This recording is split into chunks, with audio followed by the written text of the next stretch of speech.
let's go ahead and just extract the unique values found within the cut column. So there we go. We have ideal, premium, good, very good, and fair. And we do see that it's a factor, and these are the levels. And we can actually extract just the levels as well using the levels function. But let's go ahead and extract the levels for clarity, okay? So there we go. These are all the levels, all the possible values for clarity, or all the values that exist in that column for clarity. And now we can actually use the table function that we used up here to create a two-dimensional table. So this is a one-dimensional table, right? We can use that to compare two categorical variables. So remember, we're visualizing distributions and we're doing it for categorical variables right at the moment. So these are two, clarity and cut are two different categorical variables, and we can compare them by using the table function. So let's compare cut with clarity. And there we go.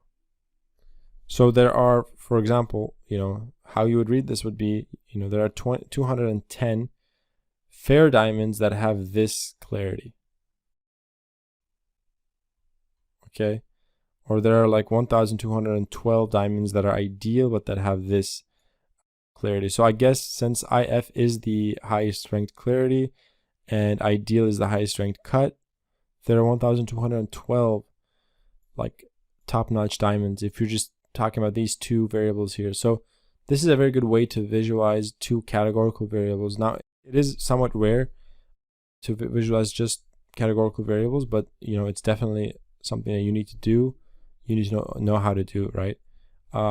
And we can also do this by using dplyr and using count again, but this time we're not just counting cut, but we're counting clarity as well. So it's gonna first layer by cut, and within cut it's gonna layer by clarity. So this gives us all the combinations of cut and clarity. So fair with all the possibilities of clarity, and then good with all the possibilities of clarity, so on and so forth. So you have all possible combinations, and then the counts for each. So we can go ahead and, for example, order this based on n, and we can see that the least common is the fair and the IF diamond. We can flip this around, order by descending n. So we can see the most common is ideal with a VS2 clarity. Okay. Let's go ahead and plot cut and clarity using ggplot2. The diamonds data set. Let's go ahead and put cut on the X, and we will plot clarity. We will map it to the fill aesthetic. Because remember, these are two categorical variables, so you can't, plot them both on an axis. So one of them's on axis, and the other one will be represented using differentiated colors in our bar chart. So let's create our bar chart, and position refers to. So let me show you first. Okay, so let's go ahead and just plot this. Okay, we see something like this, right? All the bars have been stacked, like not stacked, but like put in front of one another. So this bar actually reaches all the way down. It's very long, and this one's very short, but they're just all on top of each other. So you can change that by changing the value of position to dodge, which means that they will be dispersed, like they'll dodge each other essentially, right? So that's what it means, right? Before it was all stacked on top of each other, but now they're all side by side. Let's just go ahead and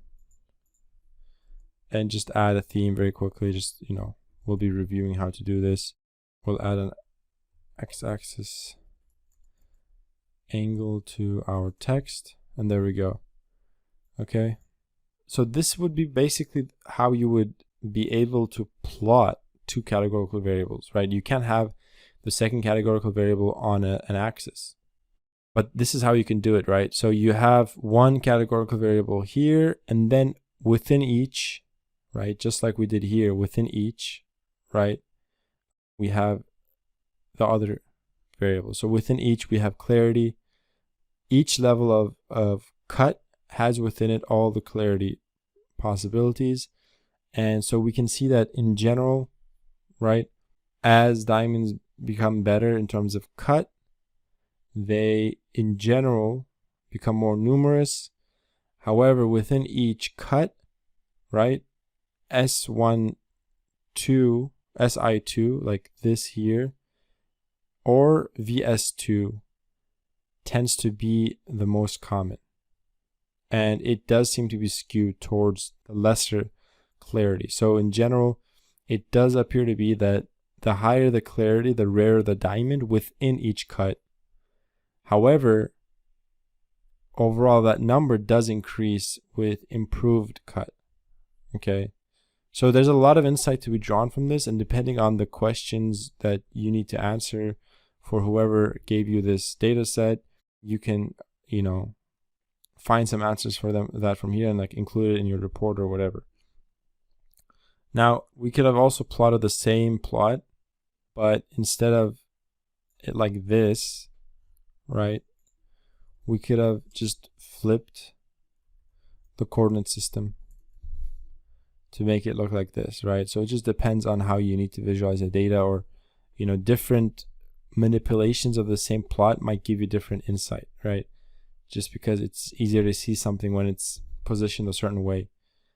We can also, instead of dodging the bars, we can actually fill them, meaning now the bars will all have the same height, and we'll be able to see the proportion of each clarity within a cut. So let's just give it a label. There we go. See, now all the bars range from 0 to 1. So now it's percentage wise. We can see that in the fair cut of diamonds, the different percentages of each clarity. So, for example, we can see that in general, right, VS2 tends to have VS2 or SI2, SI2 or even SI1. So these in general seem to have the highest percentages for each cut. But then, for example, IF, which is the best clarity, appears to be has the smallest percentage within each cut. So this is also another way of exploring or analyzing relationships between categorical variables. Now, this data here, you can actually, just like how we were able to get this data like this, just using as numbers, right? We could do the same for the data that's present in this plot using prop table, which is also a built-in function. And then, so let's first take the table of diamonds cut and diamonds clarity, right? So this is the table that we created previously up here. And then we want to calculate the percentages of each. So what percent of all the diamonds here in this table are the fair I1 diamonds? So by the way, let's go ahead and sum this up, right? And it should equal the number of diamonds we have. So 53,940, that's the number of rows we have in our data set, right? So this means that all the data are represented here somehow, and we want to see what percentage each corresponds to. So there should be like 1, 2, 3, 4, 5, 1, 2, 3, 4, 5, 6, 7, 8. There should be 40 different values, 40 different percentages, right? And to do that, we use the prop table function, and this calculates the percentages of them all. So let's expand this. There we go. So basically, this is the percentage of the fair I2 diamonds on all the diamonds. So you could actually calculate this manually, and how you would do that would be, if you go up here and you see there are 210 diamonds in this cross section of the two categorical variables, right? But there are a total of, so let's take 210, and then there are a total of how many? We said there are a total of 53,940 diamonds. So this is, and then like let's go ahead and multiply this by 100. There we go. And then let's go ahead and round this.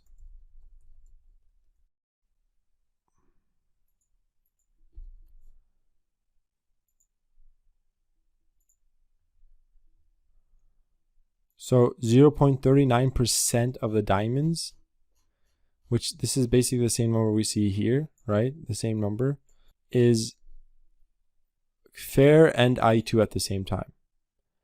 And that's basically, if we go into here, fair and I1, so this percentage of the whole plot, okay, is 0.39%. Now, just so you can, know for sure, you can sum this up and it should sum up to 1, right? If it is in fact percentage, yeah, and there we go. So if it is in fact percentage of all the diamonds there on the table, then it should sum up to 1, which it does. Now, you're kind of limited in how you can visualize two categorical variables. So we basically saw like the only ways to do them here, but there's also one more way you can do it using a facet wrap, if you remember what a facet wrap is. So we plot the diamonds data set, and we're going to plot a bar chart of the cut, okay? But we want to plot this bar chart for each clarity. So we do a facet wrap, and there we go. So we plotted the cut for each clarity. And this also reveals some interesting information, right? We can see that the lowest clarity has a very uniform distribution of cuts, but, the others don't, right? This has a pretty linear, but this is not as linear. So you need to be asking the right questions, right? So there are a lot of answers you can give, a lot of questions you can answer with this, but it depends on your question. One thing we can do here as well is we can actually multiply this. So what we can do is, let's take this and let's round it, but let's first multiply it by 100 and let's round it to the first 2 decimal points. So now we can see actual percentages, right? So this is 6.63% of all the diamonds.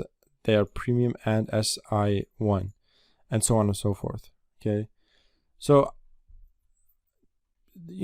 I guess that's enough for 2 categorical variables. Let's move on to, or just categorical variables in general. Let's move on to continuous variables. How would you explore continuous variables? So we can use a histogram to examine the distribution of a continuous variable. So let's go ahead and examine the distribution of the carat, right? Carat, we said, is the weight of a diamond. It is a numeric variable. So we should be able to plot a histogram and map the carat to the axis. And there we go. We get a distribution of the different carat variables. And we can change the bin width. So here it says the bin width has been set to, the bins has been set to 30, but let's go ahead and set bin width. So the width of each of these bars, let's go ahead and set it to 0.5. And we see a more general distribution, right? And you can compute these by hand as well. And that would be done using, again, the count function. So cut width, what that does is it makes n groups with equal width. So we can cut the range into widths that are 0.5, right? So basically we're doing what we did here, 0.5. And if we calculate this, we can see that for each range, so you can see that it's 0.5, 0.5, 0.5, like the width of each cut, we can see the values, right? So the highest would be 29,498, and that's this 29,498. And so we can play around with that as well. There are other helper functions instead of cut width. So there's cut number, which means you can cut the range based on occurrences. There's also cut interval, so on and so forth. So you can explore around, play around with that.